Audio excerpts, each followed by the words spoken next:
Greetings, one and all. Hello, this is Ra again. In, well, it's not quite sunny Hamilton. We've got, it's overcast. It's a bit cooler than normal.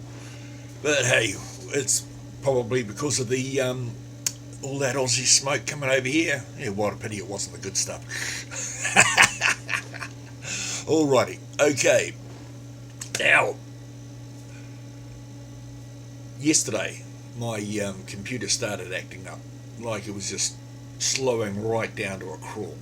Okay, and so I thought, oh well, never mind, bugger it, turn it off, go to bed. When I get up today, fix it up, right? As you do. However, got up this morning, switched it on, and while other things were, like YouTube's working fine, a couple other things were working fine. When I went to open the it's fuck, I hate that. Hang on a minute.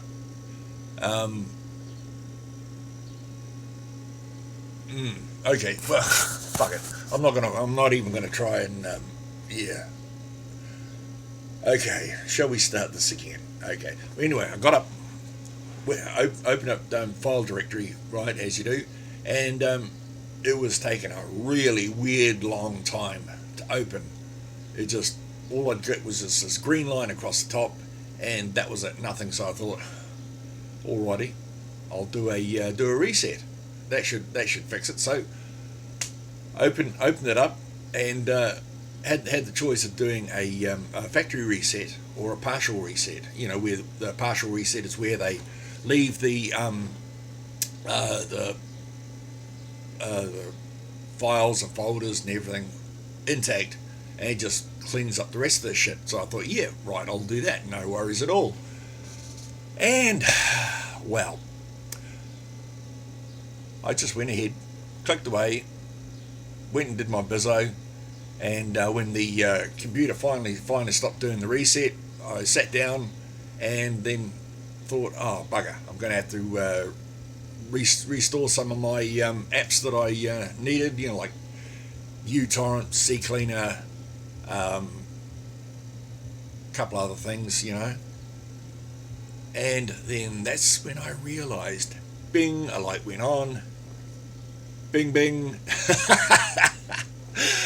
I had forgot to copy my files and folders and put them into one of my external hard drives, which I had turned off, unplugged, so it was just the computer and the screen.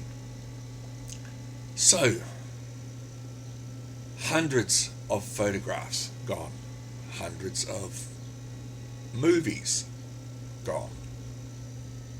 Oh, a lot of stuff that I've done.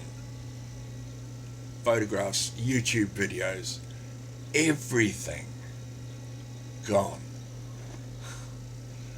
Mind you, it's not the first time I've done it. I've clicked one thing and gone ahead and clicked something else. Oh, man. What a kick in the ass that was. A real kick in the ass. Oh. Oh, well, never mind. Just start again. Like in my pictures file, I'm going to have to start from scratch. I got all my pictures. There were at least something like 3,000 pictures at last count that I got off Facebook and across the web. Movies, music, couple of hundred at least.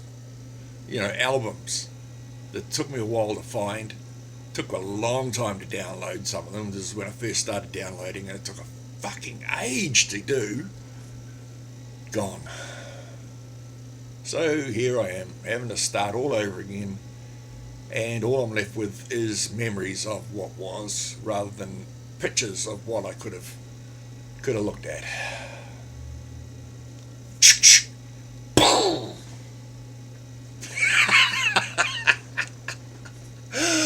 Oh man, I'll tell you, what a way to go! What a bloody way to go!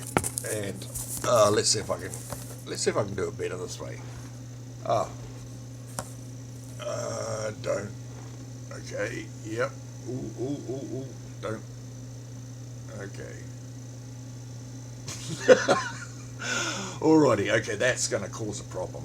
That glare. Hang on a minute.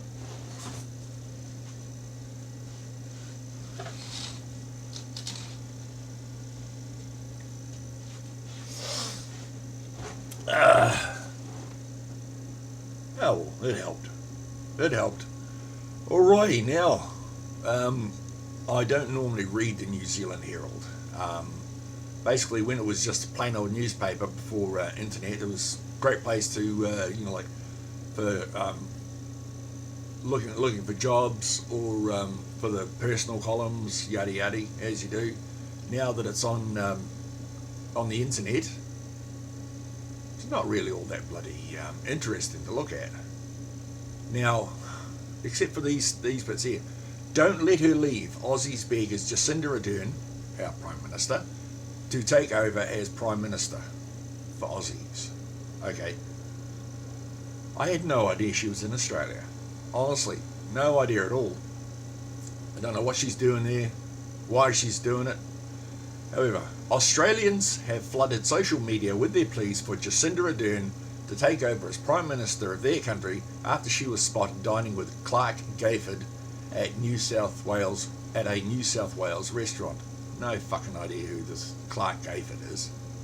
The pair were dining at Finn's Restaurant and Bar in Kingscliff on Monday night and posed for photographs with the restaurant celebrity chef Stephen Snow. After a photograph from the evening was shared to Facebook, the post was inundated with Aussies begging Ardern to stick around and lead the nation, reports the Daily Mail. Jacinda, there is an opening for you in Canberra, hun. Just head down there, wrote one. Don't let her leave, I've got a job for her, another user chimed in. Someone else added, run down and grab her please, I'll get ScoMo on a flight to New Zealand. Who the fuck is ScoMo? Duh. Fucking hell, I mean, if they want to fucking take her, go. Well, bloody Nora. Others suggested a far more radical course of action, with one person saying, somebody kidnap her and keep her, we need her. And another asking, can we abduct Jacinda and have her as our Prime Minister, please? Yes. Go. Do it. Ardern's role after the Whakaari White Island eruption and the Christchurch mosque shootings have been widely compared to Scott Morrison's ham-fisted media appearances during Australia's deadly bushfires, with many citing the Kiwi PM as an exemplar of good leadership. They're out of their fucking minds. Australian commentator Sam Clinch said that her response to the March 15 shootings was firm and decisive, and compared her clear-minded and efficient leadership to what he described as Scott Morrison's jarring references to cricket amidst the national crisis. Yeah, well, apparently he didn't do any fucking good there, did he? And that's it.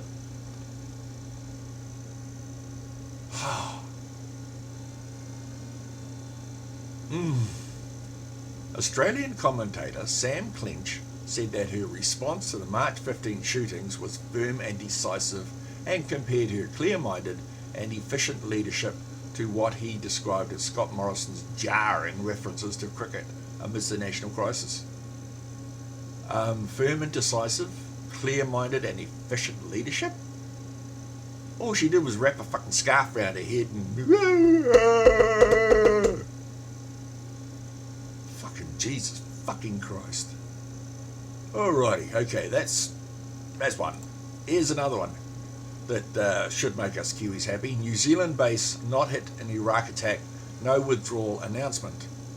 Acting Prime Minister Winston Peters says New Zealand's base in Iraq has not been hit in a barrage of Iranian missiles fired at bases housing United States troops. But while he says the security situation is being closely watched, Peters has stopped short of announcing whether New Zealand troops will be brought home early. The US government has confirmed that more than a dozen surface-to-surface missiles had been fired at 2 Iraqi military bases, with Iranian state television describing it as a revenge attack over the killing of top military commander Qasem Soleimani in an air strike by the US last week. Details of damage or injuries were not immediately available, although officials said there had been very few, if any, casualties.